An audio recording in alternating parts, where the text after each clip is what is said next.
हाँ जी, तो पाइथन के इस नए ट्यूटोरियल में आपका स्वागत है। तो इस वीडियो में हम जानेंगे कि हम पाइथन को कैलकुलेटर के जैसा कैसे यूज़ कर सकते हैं, ठीक है? तो टॉपिक हमारा यहाँ से बन के आता है पाइथन एज़ कैलकुलेटर। तो कैलकुलेटर क्या है? मतलब कैलकुलेशन, ठीक है? कैलकुलेशंस कैसे करेंगे? कैलकुलेशन हम लोग बहुत सिंपली कर सकते हैं। इसका सिंटैक्स बहुत ईज़ी है पाइथन में, जो कि ये सिंपली आपको जो भी एक्सप्रेशन होता है आप वो लिख सकते हो। एग्ज़ाम्पल के लिए मैं आपको दिखा दूँ, जैसे कि अगर आपको लिखना है 2+3 तो आप सिंपली 2+3 ही लिख दो। ओके, एग्ज़ाम्पल के लिए मैं आपको एक छोटा सा प्रोग्राम दिखा दूँ, तो मैं लिख दूँगा प्रिंट ब्रैकेट में 2+3।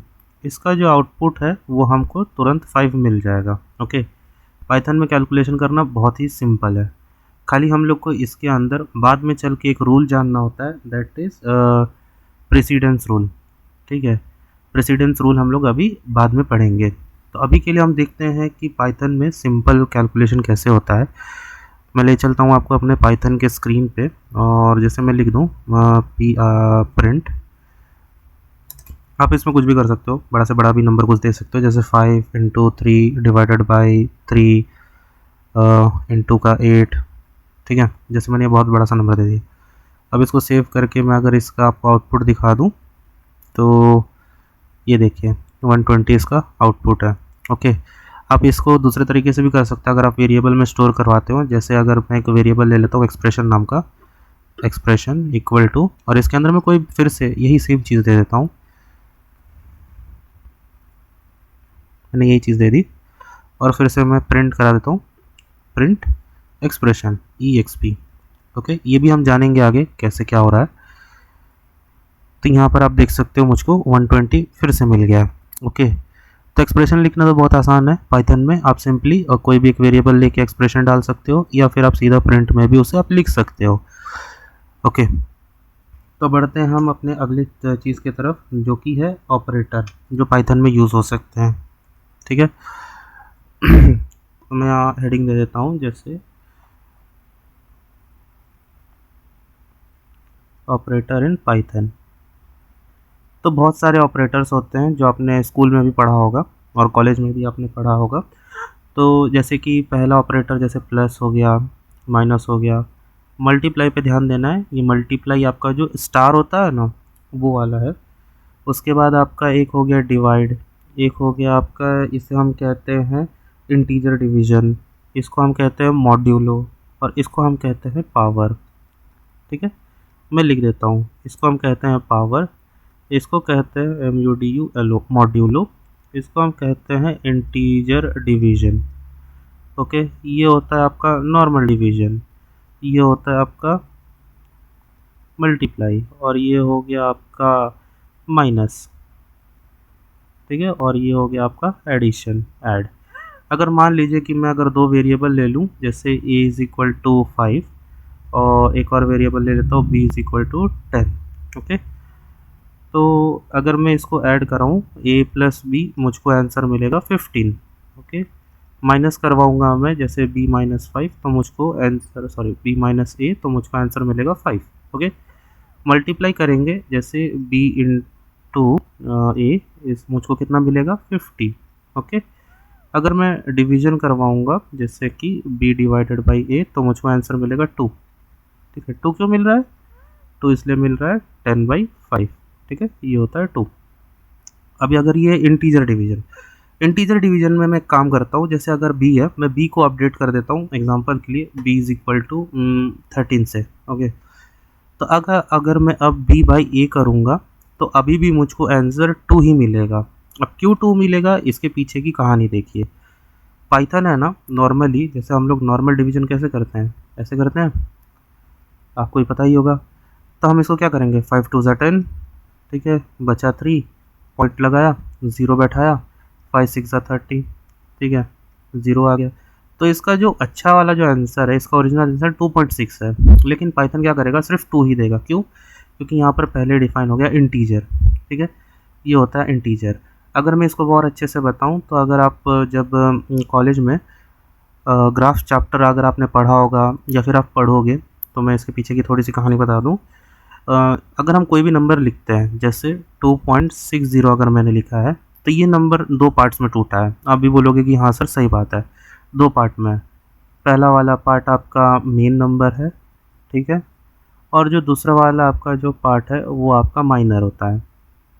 ओके, लेकिन इसको हम लोग टेक्निकल भाषा में क्या क्या बोलते हैं मैं वो बता दूँ। इसको हम लोग बोलते हैं ग्रेटेस्ट इंटीजर फंक्शन, ठीक है, और इसको हम लोग बोलते हैं लोएस्ट इंटीजर फंक्शन, ठीक है। ग्रेटेस्ट इंटीजर फंक्शन मतलब पॉइंट के, अगर ये पॉइंट है, पॉइंट के जो भी नंबर लेफ्ट साइड में होंगे उसको हम लोग ग्रेटेस्ट इंटीजर फंक्शन का नाम दे देते हैं, ठीक है। ग्रेटेस्ट इंटीजर फंक्शन कहता है, और पॉइंट के जो भी राइट साइड में होगा, ओके, उसको हम लोग करते हैं लोएस्ट इंटीजर फंक्शन।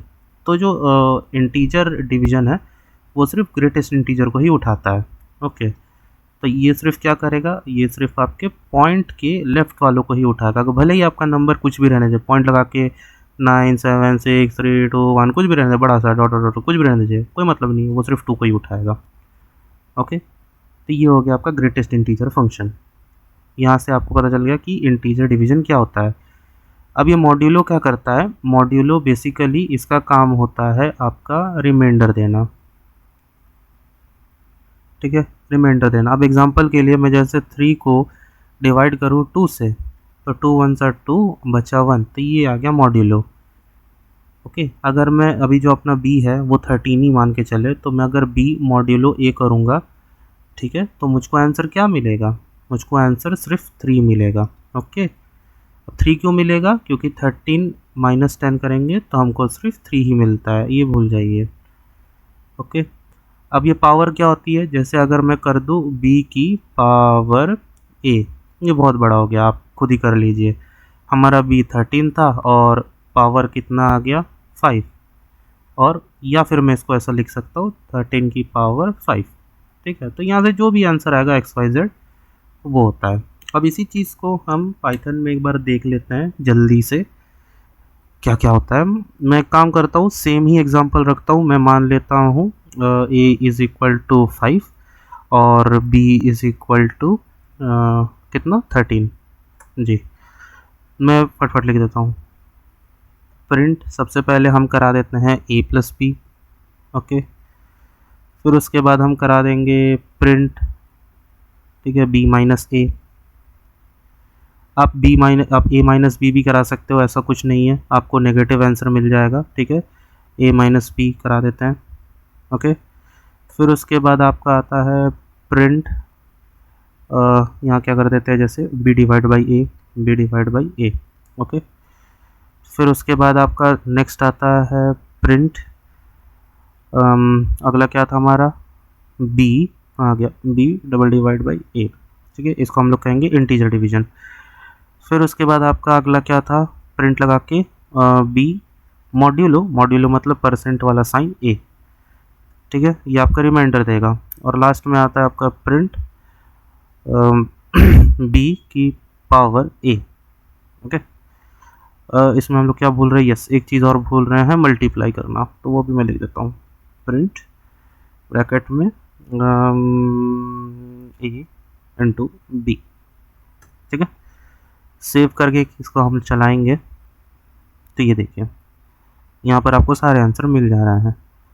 तो a प्लस बी कितना है 18 है, और उसके बाद a माइनस बी माइनस का 8 है, और उसके बाद a into B 65, b by a यानी b को डिवाइड किया a से तो हमको 2.6, और b को जब हमने इंटीजर डिवाइड किया तो 2 आया, जो कि मैं बता रहा था आपको कि वो पॉइंट के लेफ्ट साइड वाले नंबर को ही कंसिडर करेगा।